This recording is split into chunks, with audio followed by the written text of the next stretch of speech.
Ira. Nice to hear your voice. How are you? Doing very well, sir. One of the things that you are quickly becoming, and I say quickly, and yet you and I have been talking for several years, is that every time that you release a book, you are Mr. Americana. You are sharing the journey of this nation in so many invisible ways.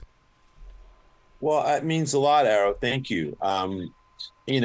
That's important to me. I think there's a lot of great untold stories, and it's important for people to realize that we pass these places every day without knowing what happened of note.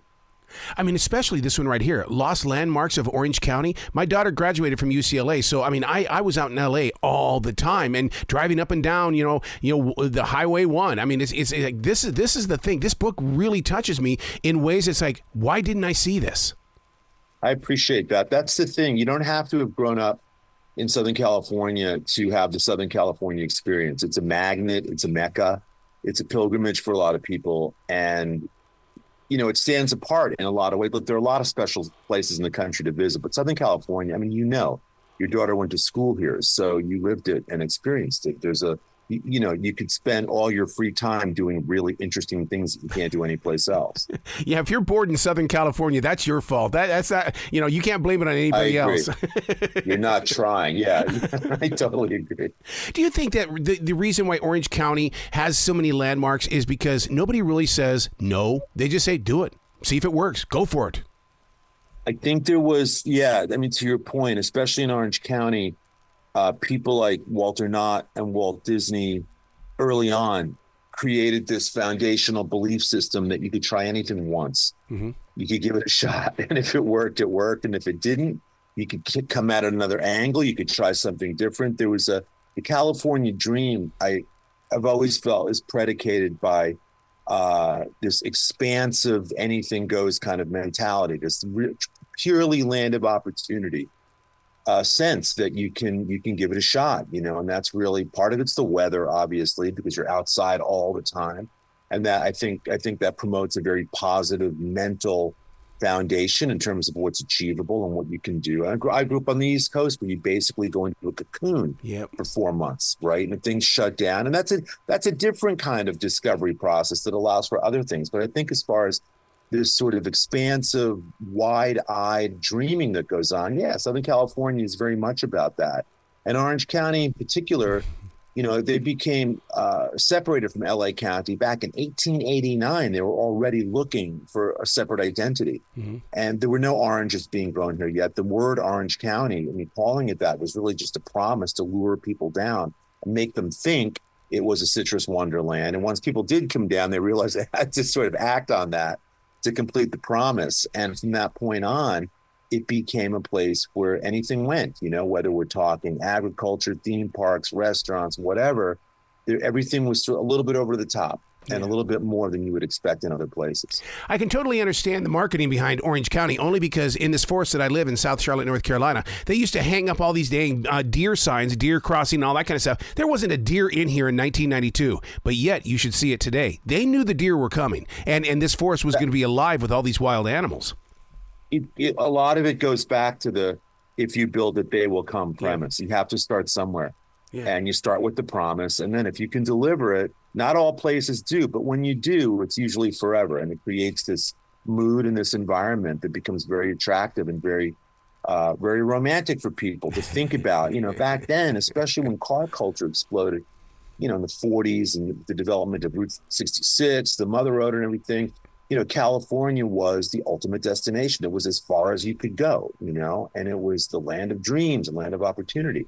And so that really exploded back then. And that's when a lot of the places in the book that are lost today, that's when they came of age. Disneyland was open in 1955, but Knott's Berry Farm was there before in the 40s. Really? And it didn't start as a theme park. It started out as a restaurant that Walter Knott's wife had that's still there today. It was so popular to accommodate the lines of people that were waiting for food. Walter put up some attractions and thus gave birth to one of the first theme parks in America.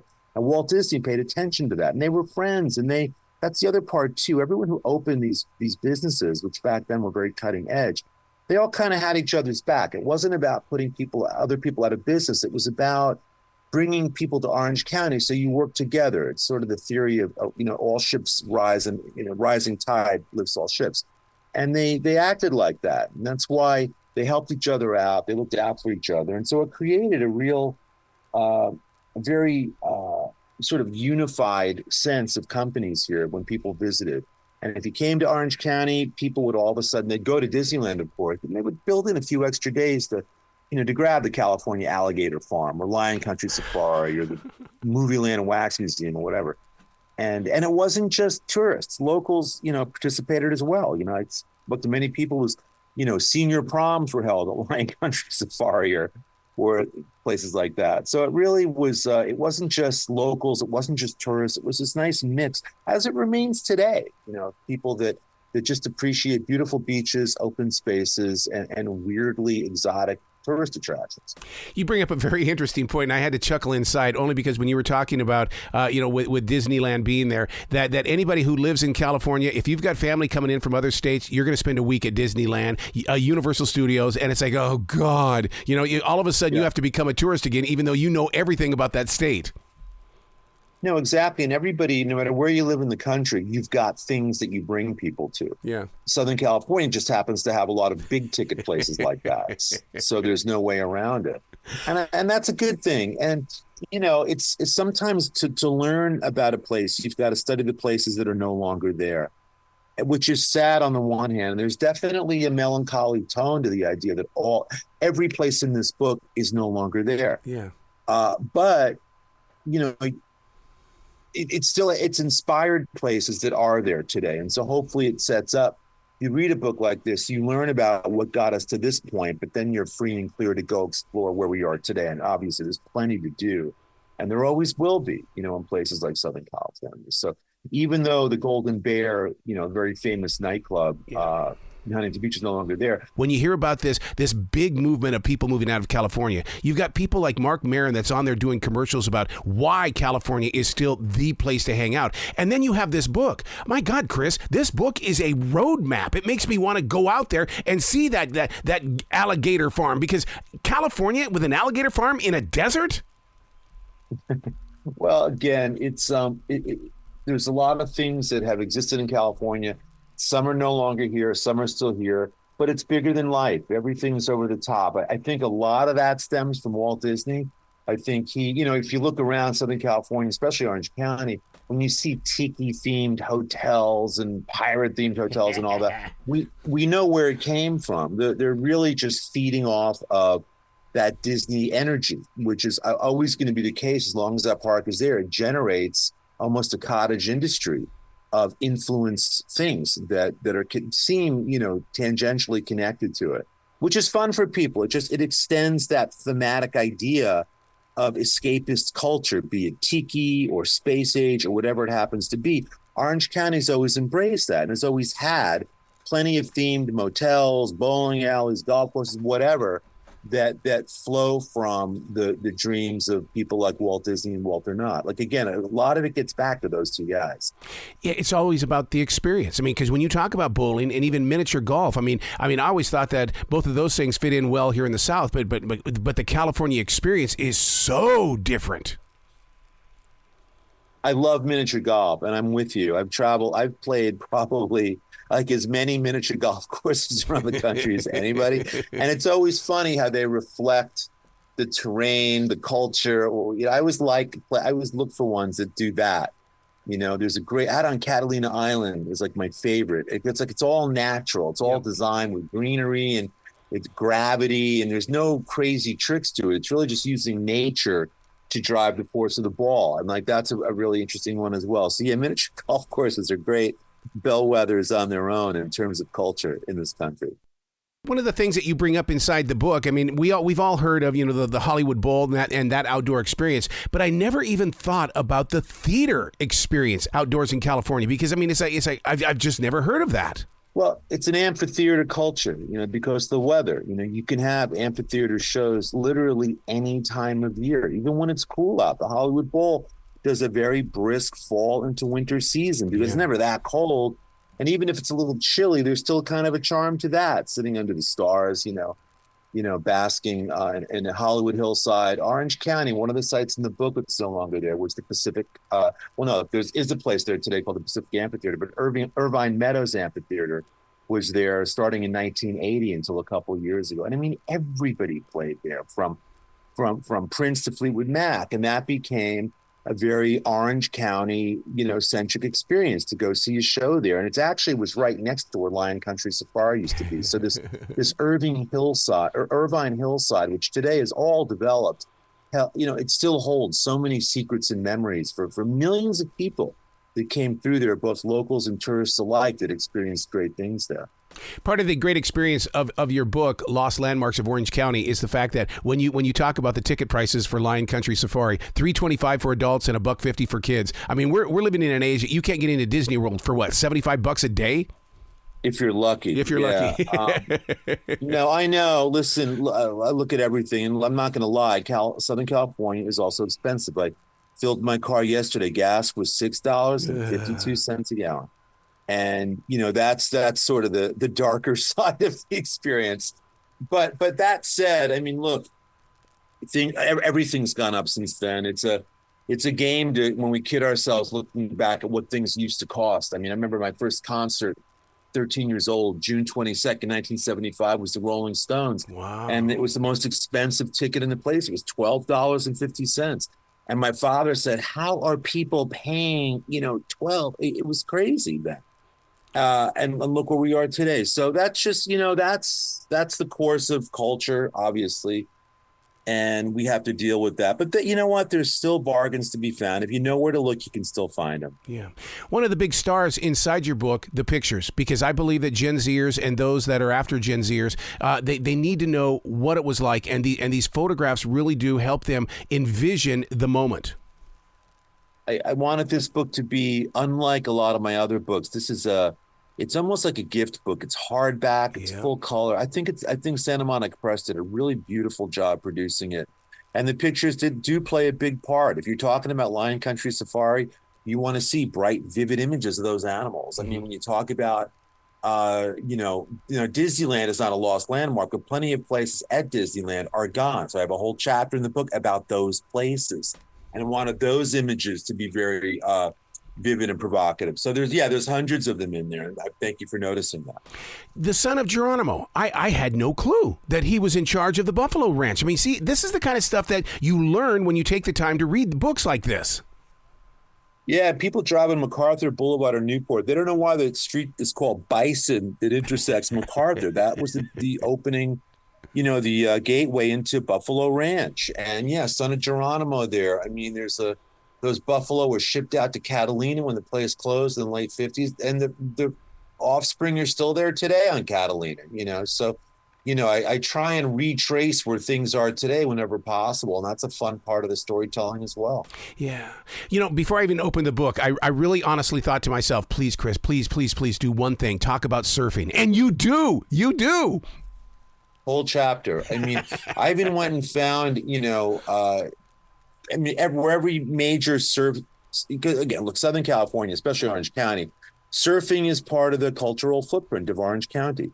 So, the famous Endless Summer poster, I went and found the exact spot where the photo was taken that inspired that famous film poster. I mean, so, from the original surf shops throughout the place, the shapers, there's a whole chapter on surfing. So yes, it's a very important part of the legacy. Speaking of legacies, I mean, first of all, the book cover itself, it needs to be on a poster because, I mean, as prehistoric as it looks, it was only 50 years ago. Yeah. Yeah, all the lions roaming with tigers, giraffes, zebras, hippos, I mean, all roaming freely in Irvine, California. I discovered today there's a housing development where Lion Country Safari used to be, but there's a California live oak tree. And I note in the book that it's where Fraser, they called him the sensuous lion, because he sired 35 cubs, the most famous animal at the park.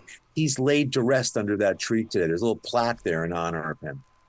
See, it's moments like that you want to get out and walk around California. You don't need to be driving by and saying, "Oh, there it is over there." But you want to get out and you want to experience little plaques like that. Most of the places in this book allow for that. And it's a good point. I wanted people to be able to get out and actually touch something that's still there, whether it's a plaque or a tree or whatever, something that physically connects you to what used to be there. Wow, that's like one of the most famous plaques here in Charlotte is unknown, and it's Billy Graham had a farm over in the Park Road area, and across the street is where Richard Nixon gave him this big award, and the plaque is actually in a bank parking lot. You don't even know it exists, but it's in a bank parking lot. Oh, I love stuff like that, man. That's so after my own heart. Now I have to go see that. It's just weird how history says, all right, you can stay here, but we're going to build around you. Wasn't that what the Love Bug was all about? They wanted to tear down that house, but they didn't, so they built around it. Exactly. Now you're right. And sometimes you can go find that one little thing. It's like, the Lorax or something. There's one surviving piece that allows us to have faith in the past, and it's fun to find those sites. But see, that's why we need people like yourself, because every book that you've written, from baseball people to everything that you outline, is that you're giving us that opportunity to say, stop life, let's go take a look for ourselves, because Chris is talking about it.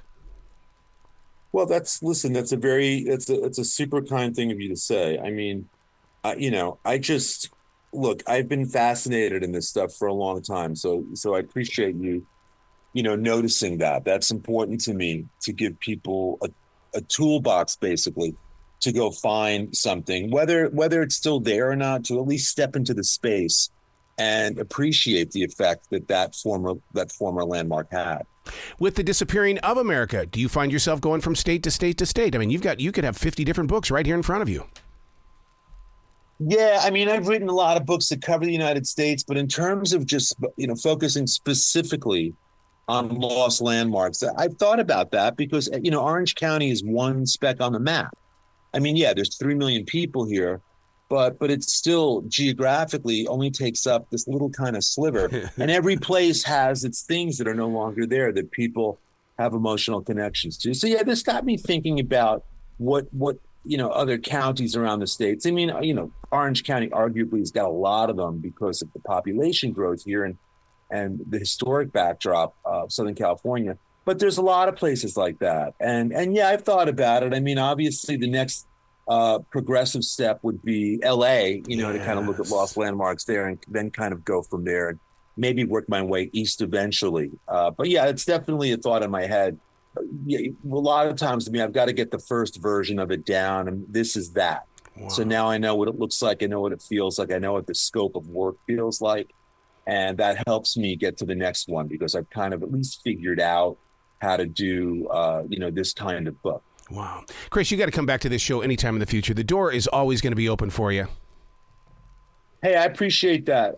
Listen, it's always fun to talk with people who appreciate history and culture and landmarks and road trips in Americana and all that thing. So it's always fun to be asked back on a show. So thank you very much. I appreciate it. Well, you be brilliant today, okay? You as well. Thank you. Good to hear your voice.